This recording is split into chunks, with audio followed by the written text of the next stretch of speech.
going to talk about networking for a little while. You're at a networking event right now. You know, there's lots of places to network with other people in your industry. And people in your industry includes hairdressers, electricians, you know, I mean, our industry is vast and includes lots of different types of people. The thing about film festivals is that you get to meet a lot of people very quickly on much more even ground, because there's no audition happening. I mean, we're always auditioning, but there's no job at stake. So it's a really great way to meet a lot of people in your industry with very little at stake. And you have this huge thing in common of that you're all in the same place at the same time. Networking is a funny thing because I think a lot of people get confused about the difference between networking and using people. And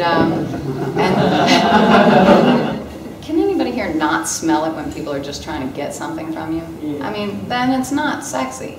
It doesn't make you want to call that person, doesn't make you want to pursue a relationship of any kind with that person. You don't even want to hand them your card. Or, oh my God, I love you so much, can I get your autograph? Wouldn't you rather have their business card? Wouldn't you rather have a connection with that person and be able to move forward with that person and work with that person? Like, oh, that's Sandra Bullock. You don't know who anyone is. You do not know who you're talking to. Turns out, I talked to him like a person, got to know him personally. Turns out he co-owns a business with the director. Aren't I glad I did not look down to the office PA, not talk down to the office PA, and treat him like, office PA had. So when they say it's all who you don't have to know Steven Spielberg.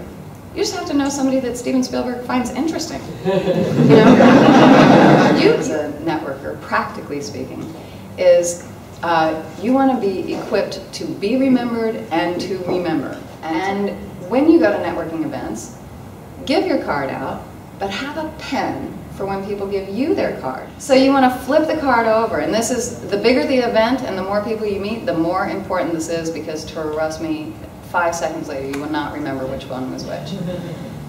Write down on the back what you have in common.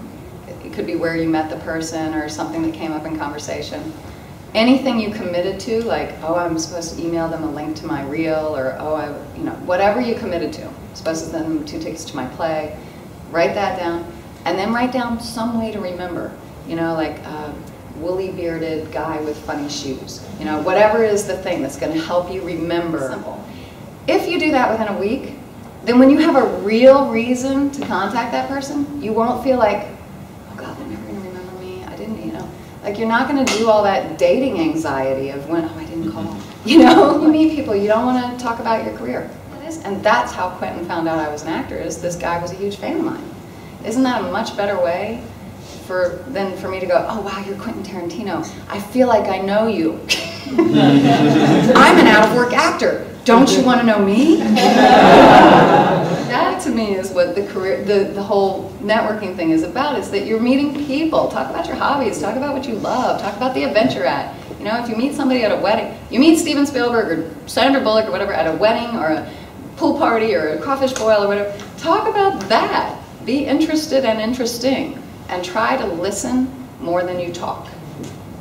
When somebody enjoys meeting you, though, they are more likely to want to get back in touch with you. If somebody has a great experience of you, that's going to push them to want to get in touch with you.